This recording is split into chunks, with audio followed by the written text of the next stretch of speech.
in my channel Physics World. So today in last class we have discussed the four basic fundamental forces of nature. हमने वहाँ समझा था कि fundamental forces of nature कैसे काम करते हैं, किस तरह से फंडामेंटल फोर्सेस एक्ट करते हैं. हमने चार फंडामेंटल फोर्सेस के बारे में समझा था. Gravitational force, electrostatic force, electrostatic और इलेक्ट्रोमैग्नेटिक हम कंबाइन करके इलेक्ट्रोमैग्नेटिक फोर्सेस के अंदर पढ़ते हैं. Strong and weak nuclear force. आज हम समझेंगे कि बेसिक जो ये फोर्सेस होते हैं इनका कॉज क्या है. बेसिक हमारा जो क्लास 12th में स्टडी है वो क्लास 12th में स्टडी है इलेक्ट्रोस्टैटिक्स के ऊपर या इलेक्ट्रोमैग्नेटिक्स के ऊपर. तो हम यहाँ से समझेंगे कि इलेक्ट्रोस्टैटिक और इलेक्ट्रोमैग्नेटिक फोर्सेस लगते कहाँ हैं और ये किस बेसिस पर लगते हैं, कौन से ऐसे सोर्सेज हैं, क्या प्रॉपर्टीज इनको चाहिए जिसके कारण इलेक्ट्रोमैग्नेटिक और इलेक्ट्रोस्टैटिक फोर्स लगते हैं. सर इसे समझने से पहले हम ग्रेविटेशनल फोर्स के ऊपर आते हैं.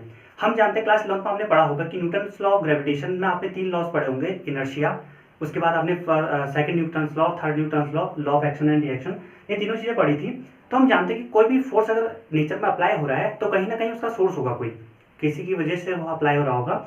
तो ग्रेविटेशनल फोर्स के अंदर जब हम बात करते हैं तो ग्रेविटेशनल फोर्स ऐसे फोर्सेज होते हैं जिनका जो कॉज है, जिनका जो सोर्स है. अगर मैं कहूँगी कि दो मैसिव बॉडीज के अंदर दो बॉडीज है मेरे पास, मास बॉडीज हैं, उनके ऊपर ग्रेविटेशनल फोर्स अप्लाई हो रहा है तो ग्रेविटेशनल फोर्स आखिर में अप्लाई जो होता है वो उनके इनर्शिया की वजह से होता है. तो ग्रेविटेशनल फोर्स जनरली आपने एक वर्ड पढ़ा होगा क्लास 11th में, इनर्शिया, और आपने इसके ऊपर एक लॉ भी पढ़ा होगा, फर्स्ट लॉ जिसे हम कहते हैं लॉ ऑफ इनर्शिया. तो लॉ ऑफ इनर्शिया जो होता है या इनर्शिया जो हम किसी मास बॉडीज के अंदर बात करते हैं तो इनर्शिया के कारण ग्रेविटेशनल फोर्स अप्लाई होता है. अब इनर्शिया का कॉज क्या है या इनर्शिया किसी बॉडी में किसकी वजह से आता है. आपने देखा होगा कि जो फर्स्ट लॉ ऑफ इनर्शिया कहता था, फर्स्ट लॉ ऑफ इनर्शिया क्या कहता था कि कोई भी हमारे पास अगर मास बॉडीज है तो मास बॉडीज पे वो अपनी state of motion, state of rest और स्टेट ऑफ डायरेक्शन को तब तक चेंज नहीं करेगा, वो अपनी डायरेक्शन को तब तक चेंज नहीं करेगा जब तक उसमें एक्सटर्नल फोर्स ना लगाओ. तो उसमें इनर्शिया होगा, अपना इनर्शिया. तो इनर्शिया आता किसकी वजह से है? इनर्शिया आता है उस बॉडी में मास की वजह से. तो किसी भी सिस्टम का जो इनर्शिया है वो किसको बताता है कि इनर्शिया उसमें ज़्यादा है या कम है, वो किसकी वजह से होता है. और किसी मास बॉडीज में अगर मास ज़्यादा होगा, किसी ऑब्जेक्ट में मास ज़्यादा होगा तो उसका इनर्शिया ज़्यादा होगा, और मास कम होगा तो इनर्शिया कम होगा. और वहाँ पर आपने मूवमेंट ऑफ इनर्शिया भी कैलकुलेट किया होगा. तो ये जो बेसिक क्वांटिटी है इनर्शिया, जिसके कारण ग्रेविटेशनल फोर्स अप्लाई होता है किसी भी मासिव बॉडीज में, तो वो किसके कारण होता है? उसके मास की वजह से होता है. तो बेसिक क्वांटिटी यहाँ जो मास थी वैसे ही सिमिलर एनालॉगस हम इलेक्ट्रिक फोर्स में देखते हैं कि इलेक्ट्रिक फोर्स, आप ये डिस्टिंग्विश करना कि इलेक्ट्रिक फोर्स और ग्रेविटेशनल फोर्स नेचर के दो अलग अलग फोर्सेस हैं. ग्रेविटेशनल फोर्स अलग रेजिम में काम करता है और इलेक्ट्रोस्टैटिक फोर्स अलग रेजिम में काम करता है. तो इलेक्ट्रोस्टैटिक फोर्स और ग्रेविटेशनल फोर्स, जो इलेक्ट्रोस्टैटिक फोर्स की बात करते हैं तो same as in gravitational force we need a mass bodies या we need a mass in an object due to which it inertia apply on the object. तो inertia वहां पे अप्लाई होता है तो फोर्सेस अप्लाई होते हैं. सेम इलेक्ट्रिक चार्ज के अंदर हमारे पास क्या है? इलेक्ट्रिक चार्ज के अंदर हमारे पास इलेक्ट्रिक फोर्स के अंदर एक बेसिक प्रॉपर्टी होती है जिसका हम नाम देते हैं इलेक्ट्रिक चार्ज. तो इलेक्ट्रोस्टैटिक्स पढ़ने से पहले हमें इलेक्ट्रिक चार्ज के बारे में समझना पड़ेगा कि इलेक्ट्रोस्टैटिक फोर्स का आखिरकार बेसिक कौन सा है, जिसके कारण बेसिक सोर्स कौन सा है जिसके कारण इलेक्ट्रोस्टैटिक फोर्स अप्लाई होते हैं. तो इलेक्ट्रोस्टैटिक फोर्स के अंदर इलेक्ट्रिक चार्ज एक बेसिक क्वांटिटी है जिसके कारण इलेक्ट्रोस्टैटिक फोर्स अप्लाई होते हैं.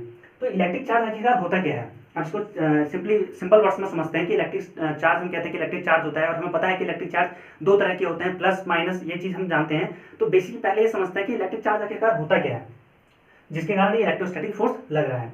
तो इलेक्ट्रिक चार्ज जो होता है, इलेक्ट्रिक चार्ज हमारे नेचर में एक ऐसी प्रॉपर्टी होती है जो किसी बॉडी के ऊपर आ जाती है. माना कि हमारे पास कोई बॉडी है और कोई ऑब्जेक्ट है, तो पहले उसके पास वो प्रॉपर्टी नहीं है. अगर हम कुछ ऐसा करें कि उसके पास वो प्रॉपर्टी आ जाए तो वो क्या करेगा? वो फोर्स लगाने का काम करेगा. तो इलेक्ट्रिक चार्ज की अगर हम सिंपल डेफिनेशन देखें तो electric charge is the property of any object by which it can exert force on other object. तो सिंपल सी बात है कि अगर हम किसी बॉडी के ऊपर हम समझते हैं कि इलेक्ट्रिक चार्ज है, किसी बॉडी के ऊपर इलेक्ट्रिक चार्ज आ गया तो वो क्या करता है कि ऐसी प्रॉपर्टी गेन कर लेता है जिसके कारण वो इलेक्ट्रोस्टैटिक फोर्स या इलेक्ट्रोमैग्नेटिक फोर्स अप्लाई कर सकता है किसी अंदर ऑब्जेक्ट पे. तो ये थी basic concept of electric charge. Hope मुझे लगता है कि आपके समझ में आ चुका होगा. सो इलेक्ट्रिक चार्ज जो होता है वो हमारे नेचर में, अब हम जानते हैं कि जैसे अब इसका हम सिंपल एग्जांपल लेते हैं, जैसे आप स्कूल में पढ़ते हैं, कोई भी स्टैंडर्ड्स में पढ़ते हैं, तो क्लासेस आप 9, 10, 11, 12 में पहुंच चुके हैं. तो जब आप लोअर क्लासेस में होंगे तो आपके क्लास मॉनिटर कोई और होगा, और जब आप हायर क्लासेस में होंगे तो क्लास मॉनिटर कोई और होगा. तो आपने देखा होगा कि वहाँ पे क्लास मॉनिटर, अभी एक लड़का क्लास मॉनिटर बना, फिर दूसरा बना, तो इसका मतलब क्या है कि उसके पास वो प्रॉपर्टी आ गई जिसके कारण वो क्लास को क्या कर सकता है, ऑर्गेनाइज कर सकता है, क्लास को देख सकता है, क्लास के अदर काम कर सकता है। तो जो मॉनिटर होता है क्लास का, वो अभी एक प्रॉपर्टी है, वो प्रॉपर्टी अभी किसी एक बच्चे के पास है, फिर वो किसी दूसरे बच्चे के पास है, जिसके कारण वो क्या कर सकता है, क्लास को क्या कर सकता है, मान लीजिए क्लास को अरेंज कर सकता है या क्लास को ऑर्गेनाइज कर सकता है।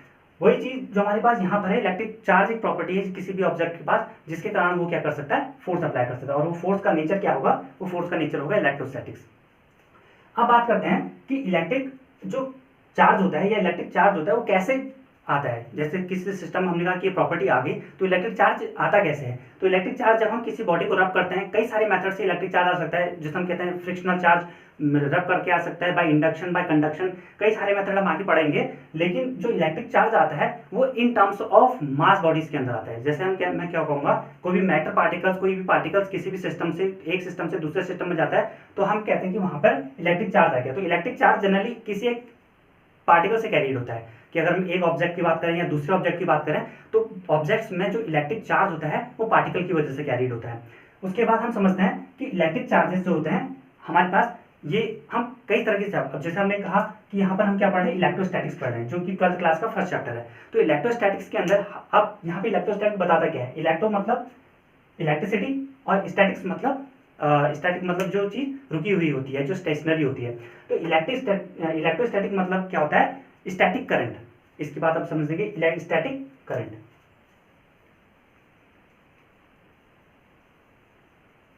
तो इलेक्ट्रोस्टैटिक मतलब होता है स्टैटिक करंट, क्योंकि जब हम किसी बॉडी को चार्ज देते हैं, तो चार्ज देने के कई सारे मेथड होते हैं। आपने देखा होगा बचपन में, या बहुत बार ये चीज़ करी भी होगी कि आप किसी भी चीज़ को किसी दूसरी चीज़ से रब करते हैं, या किसी क्लोथ से, जैसे मैं कहता हूँ कि मेरे पास एक ग्लास रॉड है, उसको मैंने एक सिल्क की रॉड, सिल्क के क्लोथ से क्या किया, रब किया है, तो क्या कहता है, इलेक्ट्रिकली चार्ज हो जाता है। तो इलेक्ट्रिकली चार्ज आया किसी वजह से, चार्ज आया जब हमने इसको रब किया, तो ऐसे चार्जेस को हम कहते हैं फ्रिक्शनल चार्ज। और ऐसे चार्ज नेचर में मूव नहीं कर पाती। जैसे मैंने इसको रब किया तो वो इसी ऑब्जेक्ट के अंदर रह गया, उसी ऑब्जेक्ट के अंदर रुका हुआ है, तो इसका मतलब क्या है, वो स्टैटिक है नेचर में। तो इस कारण से हमारे पास जो प्रॉपर्टीज वो प्रोवाइड करेगा वो क्या होगा, इलेक्ट्रोस्टैटिक इन नेचर होगा। बेसिक जनरली हम क्या पढ़ते हैं, जो इलेक्ट्रोस्टैटिक प्रॉपर्टीज है नेचर में, तो हम किसी एक चार्ज बॉडीज को हम समझते हैं कि चार्ज बॉडीज क्या होता है, नेचर में बहुत सारी मूव करती हैं, लेकिन हम पहले उसके स्टैटिक प्रॉपर्टीज को पढ़ना चाहते हैं। हम समझना चाहते हैं कि अगर चार्ज रुका हुआ होगा तो उसकी बहुत बेसिक प्रॉपर्टीज क्या होंगी, और चार्ज रुका है उसकी बेसिक प्रॉपर्टीज को हमें समझ में आ गया, तो फिर हम उसमें मोशन अप्लाई करके हम देख सकते हैं कि चार्ज जब मोशन करेगा तो इसमें इलेक्ट्रिक करंट फ्लो होगी, और बहुत सारी प्रॉपर्टीज हम उसमें पढ़ पाएंगे। तो हमारा बेसिक स्टार्ट होगा इलेक्ट्रोस्टैटिक से, जिसमें क्या होगा कि चार्ज हमारा क्या करेगा, एक बेसिक पोजिशन पर रुका हुआ होगा। हमें पता है कि जो फ्रिक्शनल चार्ज होते हैं नेचर में, वो किसकी वजह से क्रिएट होता है, रब के कारण क्रिएट होते हैं। और एक मेथड है इलेक्ट्रिक चार्ज क्रिएट करने का। आप इलेक्ट्रिक चार्ज और भी तरीके से क्रिएट कर सकते हैं, जैसे आपने इंडक्शन से क्रिएट किया, उसके लिए मैं एक वीडियो लेकर आऊंगा, इंडक्शन बाय कंडक्शन। तो उस तरीके से हम इलेक्ट्रिक चार्ज को क्रिएट कर सकते हैं। अब हम बात करते हैं कि इलेक्ट्रिक चार्ज नेचर में कितने तरह के होते हैं। इलेक्ट्रिक चार्ज नेचर में दो तरह के होते हैं, एक होता है प्लस और एक होता है माइनस। हमारे बेसिक साइंटिस्ट थे फ्रैंकलिन ने यह नाम दिया। उन्होंने बहुत सारी स्टडी की इलेक्ट्रिक चार्जेस के ऊपर, तो उन्होंने बताया कि हमारे पास जो इलेक्ट्रिक चार्जेस होते हैं नेचर में, वो क्या करते हैं, एक दो चार्जेस हमारे पास पाया जाता है, अकेला एक चार्ज नहीं पाया जाता, एक प्लस साइन में होता है, एक माइनस साइन में होता है। अभी प्लस और माइनस तो सिर्फ कन्वेंशनल नाम है उनका दिया गया, लेकिन आखिर आप समझते हैं कि प्लस माइनस ही क्यों दिया गया उनको इलेक्ट्रिक चार्जेस को नाम। तो प्लस माइनस चार्ज इसलिए दिया गया, हम जानते हैं जब हम किसी भी बॉडी को रब करते हैं या किसी बॉडी में इलेक्ट्रिक चार्ज आता है, लेट अस सपोज मेरे पास एक ग्लास रॉड है, और उस ग्लास रॉड को मैंने एक ऑब्जेक्ट से रब किया, और मैं एक प्लास्टिक की रॉड को लाया, मैंने भी उस ऑब्जेक्ट को रब किया और सेम ऑब्जेक्ट से रब किया, तो और दोनों को साथ में लेकर के आया। जब मैं दोनों ग्लास रॉड्स को साथ में लेकर के आऊंगा, लेट सपोज मेरे पास एक ये रॉड है, मेरे पास ग्लास रॉड है, और ये मेरे पास है प्लास्टिक रॉड है। अब दोनों को मैंने सेम ऑब्जेक्ट से रब किया, और जब मैं इनको पास लेकर के आऊंगा, मुझे पता है कि जब मैं रब करूंगा तो इलेक्ट्रिकली चार्ज हो गए होंगे। जब इलेक्ट्रिकली चार्ज हो जाते हैं तो इनके ऊपर चार्जेस आ गए, और चार्जेस आने के कारण क्या करेंगे, फोर्स एक्सर्ट करेंगे। तो मैंने देखा कि जब ये प्लास्टिक की रॉड थी और एक ग्लास की रॉड थी, तो दोनों को मैं पास में लेकर के आया, तो दोनों ने अट्रैक्शन का फोर्स एक्सर्ट किया, मतलब कि दोनों क्या कर रहे हैं, एक दूसरे को अट्रैक्ट कर रहे हैं। अब सिमिलर केस मैंने क्या किया कि हमारे पास एक ग्लास रॉड थी, एक ग्लास रॉड लेकर के आए और दूसरी ग्लास रॉड लेकर के आए, दोनों को हमने सेम ऑब्जेक्ट से रब किया, तो इसमें भी कुछ चार्ज आगे होंगे, इसमें भी कुछ चार्ज आगे होंगे, और वो चार्जेस क्या होंगे, सेम नेचर के होंगे, क्योंकि ये मटेरियल पार्टिकल क्या है, सेम नेचर का है। ये ग्लास है तो दोनों में सेम चार्जेस आए होंगे, तो जैसे जैसे इसमें भी चार्ज आ गया और इसमें भी चार्ज आ गया, दोनों में चार्ज आ गया, तो दोनों क्या करेंगे, चार्जेस एक दूसरे में अप्लाई होंगे। तो दोनों एक दूसरे में क्या करेंगे, फोर्स अप्लाई करेंगे। जब ये दोनों में फोर्स अप्लाई करेंगे तो हमने ये देखा कि दोनों में फोर्स कैसा अप्लाई होता है, रिपल्शन का फोर्स अप्लाई होता है। और ये दोनों क्या थे, अपोजिट नेचर के थे, तो दोनों ग्लास में एक तरह का चार्ज है और प्लास्टिक में एक तरह का चार्ज है, तो दोनों ने क्या किया, एक दूसरे को अट्रैक्ट किया। तो ऐसा कहाँ हो सकता है कि जहां पर हमने देखा कि चार्जेस एक दूसरे को अट्रैक्ट कर रहे हैं और एक दूसरे को रिपल कर रहे हैं। इसका मतलब क्या है, नेचर में एक सिंगल चार्ज पॉसिबल नहीं है, क्योंकि अगर चार्ज सिंगल होता तो हर जगह एक तरह का बिहेवियर हमें देखने को मिलता। लेकिन अगर हम देखते हैं कि ये मटेरियल ऑब्जेक्ट अलग है और या ये सेम है दोनों, तो दोनों एक तरह के चार्ज को कंटेन कर रहे हैं। अगर एक तरह के चार्ज को कंटेन कर रहे हैं, इसका मतलब क्या है कि दोनों के अंदर सेम नेचर का चार्ज आया होगा। और लेकिन हमने क्या देखा कि सेम नेचर के चार्ज में क्या हो रहा है, रिपल्सन हो रहा है। वहीं जब हम बात करते हैं कि अगर हमारे पास अपोजिट चार्जेस आए किसी सिस्टम में, हमने देखा कि प्लास्टिक के अंदर एक तरह का चार्ज है, एक नेचर का चार्ज है, और ग्लास रॉड के अंदर दूसरे नेचर का चार्ज है, तो हमने क्या देखा कि जो अपोजिट ये चार्ज है, इन चार्जेस के बीच में क्या हो रहा है, अट्रैक्शन हो रहा है। तो हमने देखा कि अलग अलग ऑब्जेक्ट्स के अंदर डिफरेंट चार्ज आए और डिफरेंट नेचर के चार्ज है, तो हमने क्या देखा कि डिफरेंट नेचर के चार्ज आएंगे तो हमें दो चार्जेस बनाने पड़े। और इसका एक रीजन और है कि जो चार्जेस होते हैं नेचर में, वो क्या होते हैं, मैथमेटिकल लॉ को फॉलो करते हैं। मतलब कि जैसे हम अलजेब्रा में पढ़ते हैं प्लस माइनस, तो उन्हीं लॉ को फॉलो करते हैं। कहने का मतलब है क्या है कि मैंने किसी बॉडी को रब किया और उसमें एक तरह का चार्ज है, फिर मैंने उसको दूसरी बॉडी से रब किया, फिर उसमें दूसरी तरह का चार्ज है। तो मैंने क्या देखा, पहले मैंने उसमें कुछ चार्ज दिया और फिर मैंने कुछ चार्ज दिया, तो मैं जो टोटल चार्ज हो गया वो जीरो हो गया।